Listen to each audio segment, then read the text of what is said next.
Hello guys and welcome back to best car picks. 1998 ഇന്ത്യയിൽ Honda city എന്ന് പറഞ്ഞ ഒരു മോഡൽ അവതരിപ്പിക്കുന്നത്.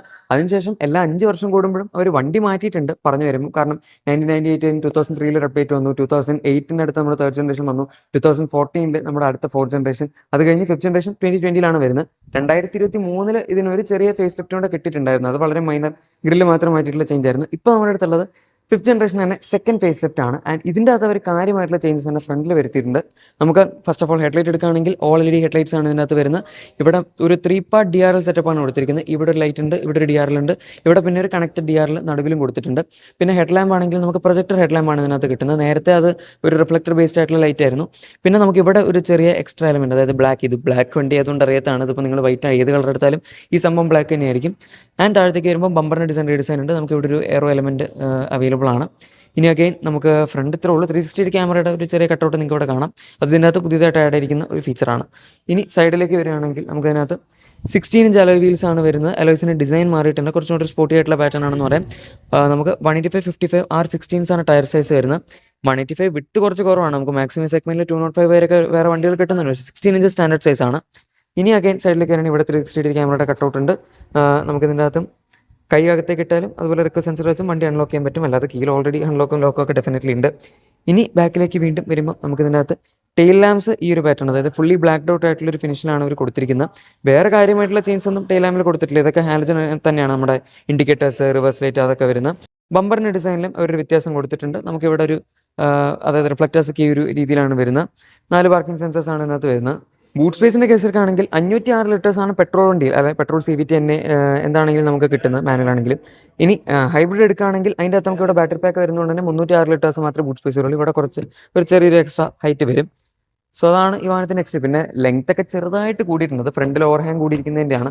വേറെ കാര്യമായിട്ടുള്ള ഡിഫറൻസ് ഒന്നും ഈ വാഹനത്തിൻ്റെ എക്സ്റ്റീരിയറിൽ വന്നിട്ടില്ല. ഇന്റീരിയറിലേക്ക് വരുമ്പോൾ സ്റ്റിയറിംഗ് നമുക്ക് ഇവിടെ കാണാം. വേറെ ഡിസൈനിൽ വ്യത്യാസം വന്നിട്ടില്ല. ഇതിൻ്റെ ലെതർ മെറ്റീരിയൽ നല്ല രസമുണ്ട് പിടിക്കാനൊക്കെ ആയിട്ട്.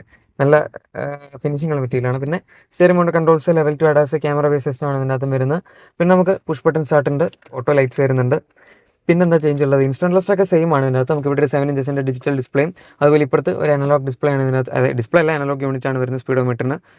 പിന്നെ നമുക്ക് ഇപ്പുറത്തേക്ക് വരികയാണെങ്കിൽ മെയിൻ ചേഞ്ച് ഇതിൻ്റെ ഇൻഫോർടൈൻമെന്റ് സിസ്റ്റം ആണ്.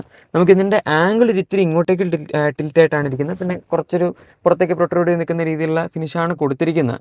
അത് ഈ ഒരു പാനൽ മാറ്റിയിരുന്നെങ്കിൽ വേണമെങ്കിൽ അവർക്ക് റീഡിസൈൻ ചെയ്യായിരുന്നു. ബട്ട് എനിവേ അതവർ ചെയ്തില്ല.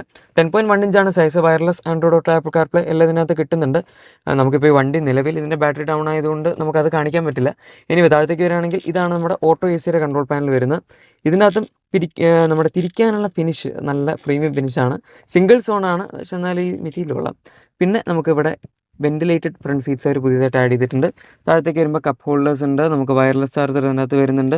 അതുപോലെ മാനുവൽ ഹാൻഡ് ബ്രേക്ക് ആണ് ഈ വണ്ടിയിൽ കിട്ടുന്നത്. നമ്മുടെ ഹൈബ്രിഡ് എടുക്കുകയാണെന്നുണ്ടെങ്കിൽ ഇവിടെ ഒരു വയർലെസ് ചാർജർ എക്സ്ട്രാ ആഡ് ആവും. അതുപോലെ തന്നെ നമുക്ക് വയർലെസ് ചാർജർ ഓൺ ചെയ്യാൻ ഓഫ് ചെയ്യാൻ വരും. ഇലക്ട്രോണിക് പാർക്കിംഗ് ബ്രേക്ക് അതിൻ്റെ അകത്ത് വരും. പിന്നെ നമുക്ക് ഇതിൻ്റെ അകത്ത് സീറ്റ്സ് വെന്റിലേറ്റഡ് ആണെന്ന് പറഞ്ഞു, പക്ഷേ ഇലക്ട്രിക്കലി അഡ്ജസ്റ്റബിൾ അല്ല. അത് അവരിപ്പോഴും കൊടുത്തിട്ടില്ല. പിന്നെ നമുക്കൊരു ഓട്ടോ ഡിമ്മിങ് IRBM കൊടുത്തിട്ടുണ്ട്. ഫ്രെയിംലെസ് ആണ്. ഇവിടെയും ക്യാബിൻ ലൈറ്റ് വരുന്നുണ്ട്. പിന്നെ നമുക്ക് സിംഗിൾ പെയിൻ സൺറൂഫ് ആണ് ഈ വാഹനത്തിൽ കിട്ടുന്നത്. ഇത്ര തന്നെ സൈസ്. നോർമലി സെഗ്മെൻറ്റിലെല്ലാം സിംഗിൾ പെയിൻ സൺറൂഫ് തന്നെയാണ് മിക്ക വണ്ടികളും വരുന്നത്. അതുകൊണ്ട് അത് കുഴപ്പമില്ല. ഡാഷ്ബോർഡ് ലേഔട്ട് നിങ്ങൾക്ക് ഇവിടെ കാണാം. വലിയ ചേഞ്ചസ് ഒന്നും ഇതിനകത്ത് വന്നിട്ടില്ല. ഇവിടെ നമുക്കൊരു സോഫ്റ്റ് ടച്ച് മെറ്റീരിയൽ, ഇവിടെ വേറൊരു മെറ്റീരിയലാണ് വരുന്നത്.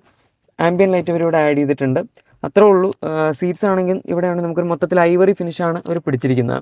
സോ കളർ തീം ചെറുതായിട്ടൊന്ന് മാറ്റി പിടിച്ചിട്ടുണ്ടെന്ന് പറയാം. ഇത്രയൊക്കെയാണ് ഇതിൻ്റെ ഫ്രണ്ടിൽ നമുക്ക് ചേഞ്ചസ് ആയിട്ട് വന്നിരിക്കുന്നത്. ഒരുപാട് പറയാനില്ല, സട്ടിലായിട്ടുള്ള ചേഞ്ചസ് ആണ്. എക്സ്റ്റീരിയർ ഫ്രണ്ട് ഡിസൈനാണ് ഒരു മെയിനായിട്ട് ഇതിനകത്ത് മാറ്റിയിരിക്കുന്നത്. Rear seat experience as usual ഏതൊരു സിറ്റിയിൽ കിട്ടുന്ന പോലെ നല്ല റിക്ലൈൻ ആംഗിൾ ഉണ്ട്, ഇഷ്ടംപോലെ സ്പേസ് ഉണ്ട്. ഈ ഫ്ലോർ ഒരു ഇത്തിരി ഹൈ ആണ്. അതായത് നമ്മുടെ ഇവിടുത്തെ ഇങ്ങോട്ടേക്ക് പോകുമ്പോഴേക്കും കുറച്ചൊരു ഇത്തിരി പൊങ്ങലുണ്ട്. പക്ഷെ അതല്ലാതെ സ്പേസ് ഒക്കെ ഈ വണ്ടിയിൽ ലോഡ് കണക്കിലുണ്ട്. ഇത് എൻ്റെ ഹൈറ്റ് അഡ്ജസ്റ്റ് ചെയ്തിട്ടാണ് ഈ സീറ്റ് പൊസിഷൻ വെച്ചിരിക്കുന്നത്. കുറേ സ്ഥലമുണ്ട് എനിക്ക്. പിന്നെ നമുക്ക് AC യൂണിറ്റ്സ് വരുന്നുണ്ട്. Type C ചാർജിങ് പോർട്സ് ആണ് ഇതിനകത്ത് അവർ കൊടുത്തിരിക്കുന്നത്. സോ അത് അഗൈൻ നല്ലതാണ്. നമുക്ക് ഇതിന് മുന്നത്തെ വണ്ടിയിൽ അതില്ലായിരുന്നു. സെൻട്രൽ ആംറസ്റ്റ് ഉണ്ട്, താഴത്തേക്ക് വീഴും. ഇപ്പോഴും കപ്പ് ഹോൾഡേഴ്സ് ഉണ്ട്. പക്ഷേ അഡ്ജസ്റ്റബിൾ ഹെഡ് റെസ്റ്റുകൾ അവർ ഇവിടെയും കൊടുത്തിട്ടില്ല. 3 ഹെഡ് റെസ്റ്റ് ഉണ്ട്, അത് നല്ലതാണ്. അഡ്ജസ്റ്റബിളും കൂടെ ആക്കാമായിരുന്നു. എന്തായാലും 3 പോയിന്റ് സീറ്റ് ബെൽറ്റ്സ് നമുക്ക് 3 സൈഡിലും വന്നിട്ടുണ്ട്. പിന്നെ ഇതിൻ്റെ ബാക്കിൽ ഇവിടെ ഒരു റിയർ സൺഷെയ്ഡ് അവർ എക്സ്ട്രാ ആഡ് ചെയ്തിട്ടുണ്ട്. ഇതും പണ്ടില്ലാതിരുന്ന ഫീച്ചറായിരുന്നു. ഇവിടെ ക്യാബിൻ ലാമ്പ് നമുക്ക് വരുന്നുണ്ട്. ഇത്രയൊക്കെയാണ് ഇതിൻ്റെ റിയർ സീറ്റ് എക്സ്പീരിയൻസിൽ പറയാൻ പറ്റുന്നത്. നിങ്ങൾക്ക് ഈ വണ്ടി അല്ലെങ്കിൽ വേറെ ഏത് ഹോണ്ടയുടെ വണ്ടികൾ വാങ്ങാൻ താല്പര്യമുണ്ടോ, നമ്മുടെ ഇതിൻ്റെ തന്നെ പ്രീ ഫേസ് ലിഫ്റ്റ് വണ്ടി ഇവിടെ കുറച്ച് കിടപ്പുണ്ട്. അതൊക്കെ നിങ്ങൾക്ക് അത്യാവശ്യം നല്ലൊരു ഡിസ്കൗണ്ട് പ്രൈസിൽ വേണമെന്നുണ്ടെങ്കിൽ താഴത്തെ നമ്പർ കൊടുത്തേക്കാം, കോൺടാക്ട് ചെയ്യുകയാണെങ്കിൽ അവർ സെറ്റ് ചെയ്ത് തരും വണ്ടി. മെക്കാനിക്കലി നമുക്ക് ഈ വണ്ടിയിൽ പ്രത്യേകിച്ച് വ്യത്യാസം വരുന്നില്ല. നേരത്തെ ഉണ്ടായിരുന്ന same 1.5 litre I V tech petrol എഞ്ചിനാണ്. 6 സ്പീഡ് മാനുവൽ വരുന്നുണ്ട്, 7 സ്റ്റെപ്പ് CVT ഇത് കിട്ടുന്നുണ്ട്. ആൻഡ് ഇതിൻ്റെ അകത്ത് വരുന്ന 121 ഹോഴ്സ് പവറും അതുപോലെ നമ്മുടെ 145 ന്യൂട്ടൺ മീറ്റർ സ്റ്റോർക്കിനടുത്താണ്.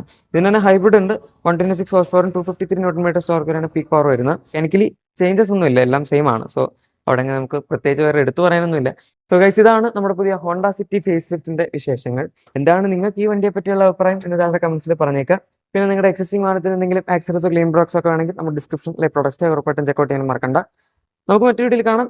ചാനൽ സബ്സ്ക്രൈബ് ചെയ്യുക, ലൈക്ക് ചെയ്യുക, ഷെയർ ചെയ്യുക, എല്ലാം ചെയ്യുക. ബൈ.